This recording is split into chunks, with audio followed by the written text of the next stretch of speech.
Welcome to my YouTube channel doctor M N Gyani. और आज की इस वीडियो में मेरा टॉपिक ये है कि जब भी आप थिन फिल्म डेपोजिशन पे काम कर रहे हैं, सपोज आपके पास ग्लास है या आपके पास कोई भी मटेरियल है, उस मटेरियल के ऊपर आपने एक कोटिंग की है, आपने उसके ऊपर कोई थिन फिल्म डेपोजिट की है, तो उस थिन फिल्म की जो आप थिकनेस मेजर करते हैं वो आप सेम एनालिसिस से करते हैं। तो सेम एनालिसिस की मदद से आप लेयर की थिकनेस आप किस तरह से कैलकुलेट कर सकते हैं, ये तमाम तर चीज़ें मैं आपको इस वीडियो में मैं बताऊंगा। बेसिकली जब भी आप कोई भी थिन फिल्म आप डेपोजिट करेंगे, आपने ये करना होता है, उस मटेरियल को आप काट देते हैं दरमियान से, चूंकि अमूमन दरमियान में उसकी थिकनेस जो होती है वो यूनिफॉर्म होती है। सेंटर से इसलिए उसको क्रॉस सेक्शन भी कहते हैं। आप उसको सेंटर से क्रॉस सेक्शनल आप उसको कट करके, तो उसको आप साइड से, जो उसका साइड फेस होगा, वहां से आप उसकी सेम इमेज लेंगे। जब आप सेम इमेज ले लेंगे, अब आपने उसकी लेयर की थिकनेस किस तरह से मेजर करना है, ये तमाम चीजें इस वीडियो में मैं आपके साथ डिटेल से डिस्कस करूंगा। इससे पहले मैं आपको स्क्रीन पे ले चलूं, आपसे रिक्वेस्ट है कि चैनल को लाजमी सब्सक्राइब कर लें, वीडियो को लाजमी लाइक कर लें और बेल आइकन प्रेस कर लें, ताकि आपको नई आने वाली इंफॉर्मेटिव वीडियोस का नोटिफिकेशन मिले। बगैर किसी इंतजार के डायरेक्टली स्क्रीन पे चलते हैं। तो अगर आप स्क्रीन के ऊपर देखेंगे, ऐसे मैंने कोई इमेज लिया हुआ है, सपोज ये नाइट्राइडेड लेयर है, ऊपर क्रोमियम एल्यूमिनियम नाइट्राइड लेयर है। नाइट्राइडेड लेयर की आपने एक थिकनेस मेजर करनी है, तो सिंपली आपने क्या करना होता है, नीचे जो स्केल बार है ना, 10 माइक्रोमीटर जहाँ पे लिखा हुआ है, इसको पहले आप मेजर करें। इस स्केल बार से फिर आपने लेयर की थिकनेस मेजर करनी होती है। अब ये तमाम चीजें किस तरह से होती हैं, इसके लिए हमें चाहिए होता है इमेज जे सॉफ्टवेयर। गूगल में जाएं, गूगल में जाके आप सर्च करें इमेज जे सॉफ्टवेयर। इमेज जे सॉफ्टवेयर की मदद से आपने ये तमाम कैलकुलेशंस करनी होती हैं। जो लेयर की थिकनेस है वो आप इमेज जे सॉफ्टवेयर, वैसे तो इमेज जे सॉफ्टवेयर के अंदर बहुत सारी ऑप्शंस और भी अवेलेबल हैं, लेकिन वो आगे चल के हम डिस्कस करेंगे।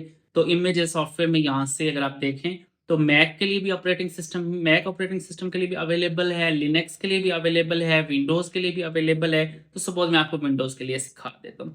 अब विंडोज मेरे पास चूंकि पहले से अवेलेबल है, मैं इसलिए दोबारा इसको यहाँ पे सेव नहीं करता लैपटॉप में। तो सपोज मेरे इसमें जस्ट आपने ये करना है, इसमें कोई लंबी छोड़ी इंस्टॉलेशन नहीं है। मेरे पास लैपटॉप के अंदर जिस जगह पे ये सॉफ्टवेयर आया है, वो सॉफ्टवेयर में कॉपी करके, तो सी पार्टीशन के अंदर मैं इसको कॉपी कर दूंगा। ये यहाँ पे इमेज ये मैंने सी पार्टीशन के अंदर कॉपी कर दी है।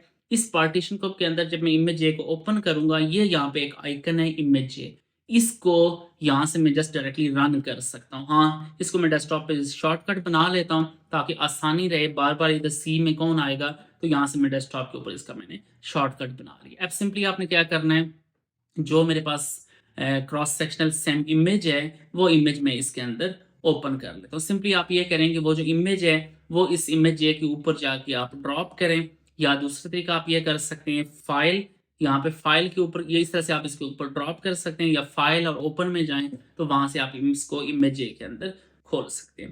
अब पहली चीज है, आपने इसका स्केल लेना है। स्केल क्या करना होता है, आप अगर यहाँ पे ये वाला जो आइकन है, प्रोसेस के नीचे एक लाइन है, उस लाइन से आप स्केल को मेजर करें। ऐसे आप उसको ऊपर लाइन लगाएं, एग्जैक्टली आपने देखना है साइड एंड बराबर। एनालाइज में जाएं और आप इसको सेट स्केल में जाएं। सेट स्केल में आपने ये करना है, जो आपके पास नाउन डिस्टेंस है, सपोज यहाँ पे मेरे पास नाउन डिस्टेंस है, जो लाइन है उसकी लेंथ है 10 माइक्रोमीटर। नाउन डिस्टेंस करके आपने स्केल मेजर कर लिया। अब आपने सिंपली ये करना है, लेयर की जो थिकनेस है वो बेसिकली यूनिफॉर्म, एग्जैक्टली यूनिफॉर्म नहीं होती, तो आपने मल्टीपल पोजीशन से आप उसको मेजर करते जाए, मल्टीपल जगहों से, जहाँ से लेयर कम है, थिक है, जो भी है, कम थिकनेस है, ज्यादा थिकनेस है, तमाम जगहों से आप उसको मेजर करते जाए। ये कर्सर रखा लेयर की टॉप के ऊपर, वहां से नीचे ड्रैग किया, जहां तक लेयर डिपॉजिट हुई हुई है वहां तक, ये देखें यहाँ तक आपने इसको किया। इसको एनालाइज में जाएं और एनालाइज के अंदर ऑप्शन आएगी,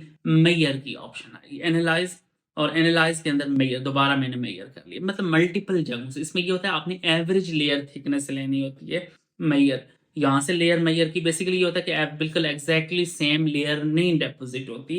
पीवीडी वगैरह में अच्छी डिपॉजिट होती है, लेकिन फिर भी एग्जैक्टली यूनिफॉर्म नहीं होती। सो आपने मल्टीपल जगहों से लेयर लेके उसकी आपने, जब भी आप थीसिस में रिपोर्ट करें, जब भी आप रिसर्च पेपर में आप ऐड करें, तो वहां पे आपने एवरेज वैल्यूज रिपोर्ट करनी होती है, ना कि डिफरेंट वैल्यूज। सो ये मैंने ले लिया जी, डाटा कर लिया कॉपी। इसको मैं कॉपी करके डायरेक्टली मैं एक्सेल शीट में पेस्ट कर देता हूँ। एक्सेल शीट में मैं सिंपली ये करना चाह रहा हूँ, मेरे पास जो 8-10 डिफरेंट रीडिंग्स हैं उसकी मैं एवरेज वैल्यू में रिपोर्ट करना चाह रहा हूँ। तो यहाँ पे मैं इसको कर देता हूँ जी पेस्ट। पेस्ट करके जो इसका आखिरी कॉलम है वो बेसिकली लेयर की थिकनेस का है। इसके लिए मैं क्या कर लेता हूँ, यहाँ पे इक्वल टू दबा के, एक्सेल तो आपको यूज़ करना आता ही होगा, इक्वल टू दबा के एवरेज लिखें और एवरेज के बाद आप ये सारे कॉलम सेलेक्ट कर लें, सारे जो भी इसमें रोज हैं ये सेलेक्ट कर लें, तो ये आपके पास एवरेज लेयर थिकनेस आ गई है 6.10 माइक्रोमीटर, 6.103 माइक्रोमीटर, ये आपके पास लेयर की थिकनेस आ गई है। मैं दोबारा से इस सेम इमेज के साथ एक और सेम इमेज है, उससे मैं आपको थोड़ी सी मजीद प्रैक्टिस करा लेता हूँ। दोबारा ये सारी मेजरमेंट मैं आपको सिखा देता हूँ कि आपने किस तरह से करना है। अब ये राइट साइड वाला इमेज है, इसके ऊपर अलग से स्केल है 10 माइक्रोमीटर। सो मैं उसको मेजर, उस लाइन को मैं उसके ऊपर वो लाइन ड्रा करूंगा। लाइन ड्रा करके एनालाइज में, अब मैं मेजर में नहीं जाऊंगा, अब मैं जाऊंगा सेट स्केल में, क्योंकि एक नया स्केल मेरे पास आ गया।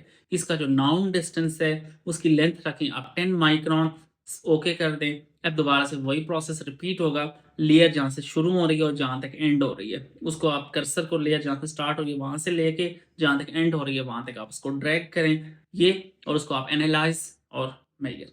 लेकिन ये है कि देखें, अगर आप खास करके यहाँ पे अगर आप ये चेक करें तो लेयर बिल्कुल नॉन यूनिफॉर्म है। तो आपने क्या रिपोर्ट करना होता है, या तो आप एवरेज लेयर थिकनेस रिपोर्ट करें, अदरवाइज दूसरा ऑप्शन ये होता है कि आप मल्टीपल जगहों के ऊपर यहाँ पे आप इसके ऊपर वैल्यूज लिख लें। सपोज यहाँ पे वैल्यू लिखेंगे, यहाँ 10 माइक्रोन है, यहाँ पे 20 है, यहाँ पे 30 है, यहाँ पे 40 माइक्रोन है। तो इस तरह से आप मल्टीपल जगहों के ऊपर आप लेयर की थिकनेस भी कर सकते हैं। अदरवाइज आप अगर थ्योरी में मेंशन करना चाह रहे हैं कि आपके पास इतने माइक्रोमीटर की लेयर है, तो आप उसको मल्टीपल जगहों पे लेके उसी तरह जो मैंने आपको प्रोसेस बताया है, एक्सेल के अंदर आप डाटा को ले जाएं और एक्सेल के अंदर जाके आपने उसकी एवरेज वैल्यू ले लेनी है।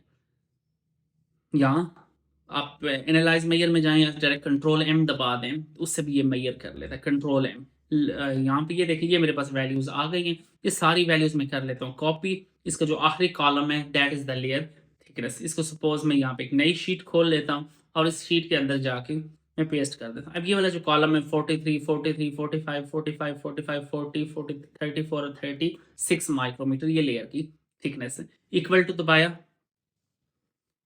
एवरेज दबाया और एवरेज में आपने तमाम कॉलम यहाँ पे सेलेक्ट, तमाम रोज यहाँ पे सेलेक्ट कर ली और ब्रैकेट क्लोज, और इस तरह से जी आपके पास एवरेज वैल्यू आई है 41.89 माइक्रोमीटर। सो ये बेसिकली आपके पास जो नाइट्राइड लेयर है, जो आपके पास डेपोजिटेड लेयर है, उसकी ये थिकनेस है। ये तो ऐसे ही आपको मैंने समझाने के लिए कोई एक दो एग्जांपल्स दिए हैं। तो ऐसे ही आपके पास अगर कोई भी प्रॉब्लम हो तो आप लेयर की थिकनेस आप आसानी से मेजर कर सकते हैं।